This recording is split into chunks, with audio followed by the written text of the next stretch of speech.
Good evening. So I've had a few questions recently about single speeds and how to make them. So I thought I'd show you mine and a couple of the different ways that I've put single speeds together in the past. So I think one of the key things to look out for when you're building a single speed is for a frame that allows you some adjustment in the chain line. So my pointy thing.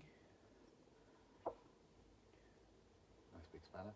So this particular dropout is a very old school. This bike's from 1992. I think it's the last year that they had these types of dropouts. It gives me about an inch of adjustment backwards and forwards, and it's just enough to get the chain tension right without having to run anything through the derailleur. So that's probably the simplest way of doing it. And to be honest, works really well. There are a couple of considerations to make when you do that. The first is, and hopefully you can see that, that's actually a nut on the end there, and that's not a standard. So this is a 91 LX hub, which came with a standard QR axle. So hopefully you can see the QRiness in the hole there. So there's a hole. There's a hole there, see? Okay. But the best thing you can do is take that out, keep it for when you want to put the hub back to standard, and go and buy yourself an axle, a nutted axle, and you can swap all the bearings over between the two. And that just allows you to really crank those nuts up nice and tight. The other advantage of using a nutted axle is when you want to set the chain tension, you pull it back on one side, tighten it up, and then you push the wheel from the other side away from you, and you can then tighten it up and then reverse the process, loosen and tighten the other side. You basically kind of walk the wheel backwards and you can get your chain tension perfectly every time. Never have a problem with it. It's probably the easiest way of doing it. Do a lot of fixies like that. So that's kind of, probably the key issue that people face is how do you get chain tension. A couple of other ways of doing it.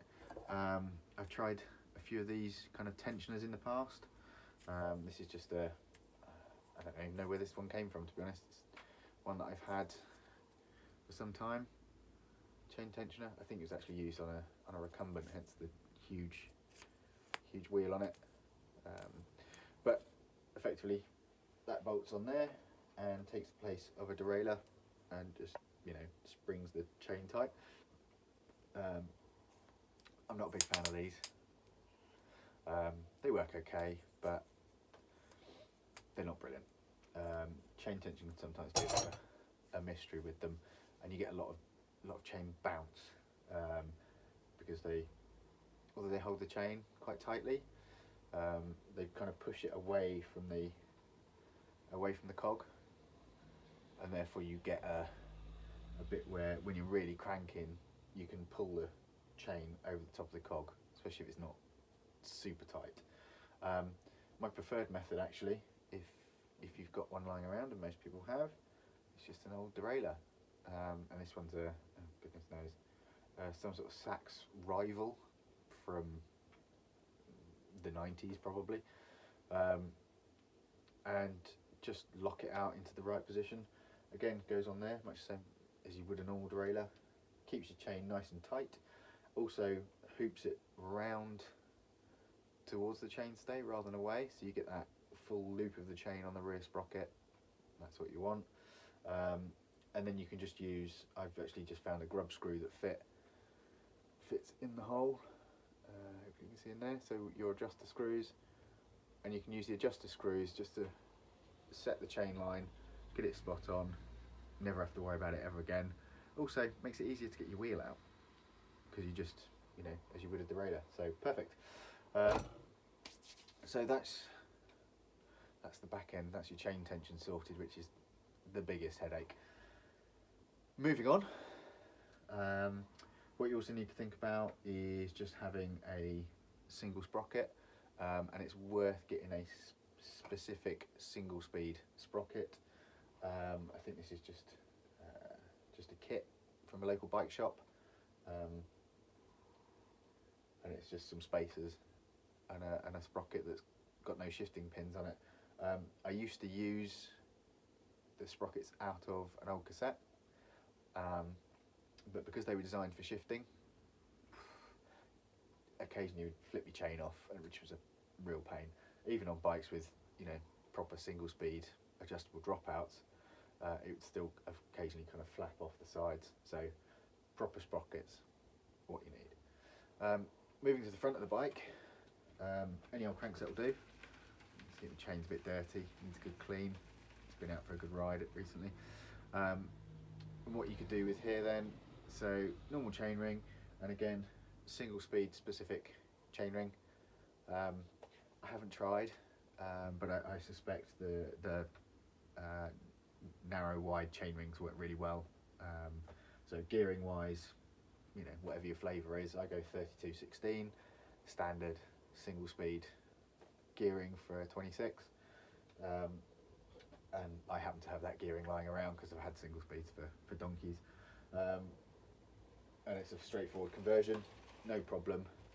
I usually run it where the middle ring is, which gives you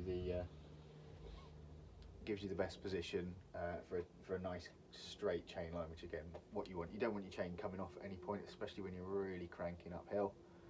The last thing you want is that chain to come off and you just straight off, which is not pleasant. So yeah, having done that as well, so you want to keep that chain tension nice and strong. Any old cranks will do.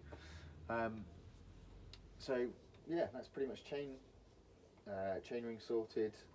As for a chain, I run a BMX chain.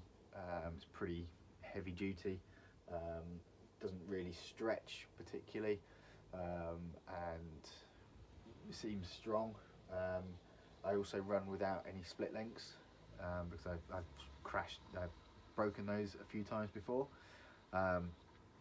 which again can put an end to a rather fun day. So just kind of rivet the chains in solidly. Again, did that on fixed, never had a problem with them, never broken a BMX chain. They're a bit heavier, but you don't have a mech, you don't have shifters, you don't have all sorts of extra chain flapping around, so probably doesn't make a great deal of difference what chain you run, to be honest. Just go with a chain you like, but yeah, just recommend not using the split links. That's just feels like a disaster to me. The only other thing that I'm going to touch on, I'll make a proper video around this another time, is just to convert your hubs to bolted axles. It's a fairly straightforward job to do. I'm just doing it on this wheel. I'm just waiting for the axle to come in the shop, and again, just replacing the standard QR axle that it comes with a slotted, with a bolted axle and some track nuts to go on the ends, and just gives you a much better secure rear wheel. That rear wheel's not going anywhere. It's, you know, properly cranked in with some bolts.